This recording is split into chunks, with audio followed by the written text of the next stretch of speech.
মুরগিটা 4টা বাচ্চা বাই করছে, দেখছো? অনেক ডিম নষ্ট করে ফেলে আছে। 3টা হাঁস আছে।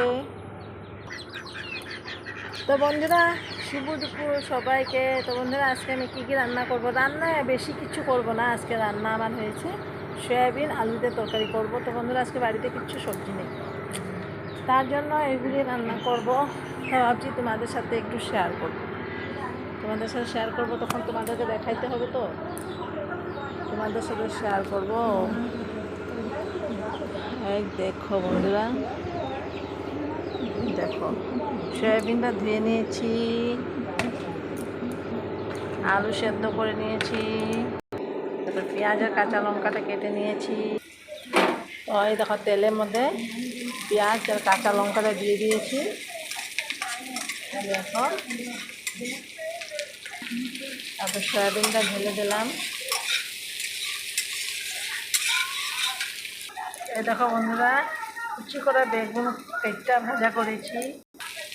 তো বন্ধুরা, একটু সয়াবিনটা লাল লাল করে ভেজে নেব।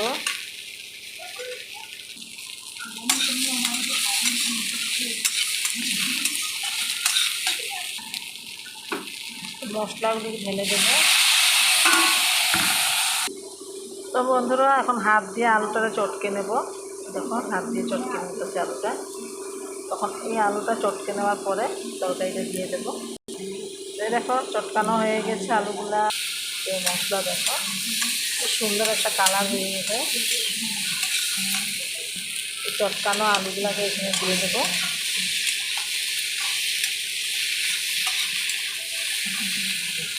তো বন্ধুরা, তরকারিটা সেজে গুজে নিয়েছে। এখন নুন না দিলে পুরো মেকআপটা তো হবে না, নুনটা দিতে হবে, তারপরে দেওয়ার মেকআপটা কমপ্লিট হবে।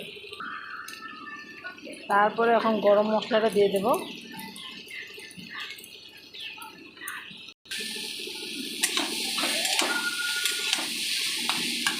তো বন্ধুরা, লাস্টে দেখো ম্যাগি মশলাটা দিয়ে দেবো।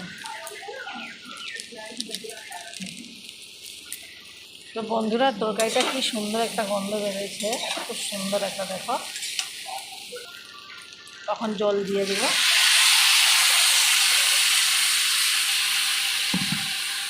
তরকারিতে জল দিয়েছি, এখন 10 মিনিটের জন্য ঢেকে দেব। তো বন্ধুরা, বিনা হাড্ডির মাংস কার কার পছন্দ? তো দেখো, আমার অলরেডি তরকারি রেডি হয়ে গেছে, সয়াবিন আলু তরকারি। তখন খেতে বসবো। তো এই রান্নার ভিডিওটা তোমাদেরকে কেমন লাগছে একটু সবাই কমেন্টে জানাবে। আর কার কার সয়াবিন আলু তরকারি অনেক পছন্দ? আমার তো প্রিয়, পছন্দ। বাই বাই, শুভ দুপুর, শুভেচ্ছা রইল। Bye bye.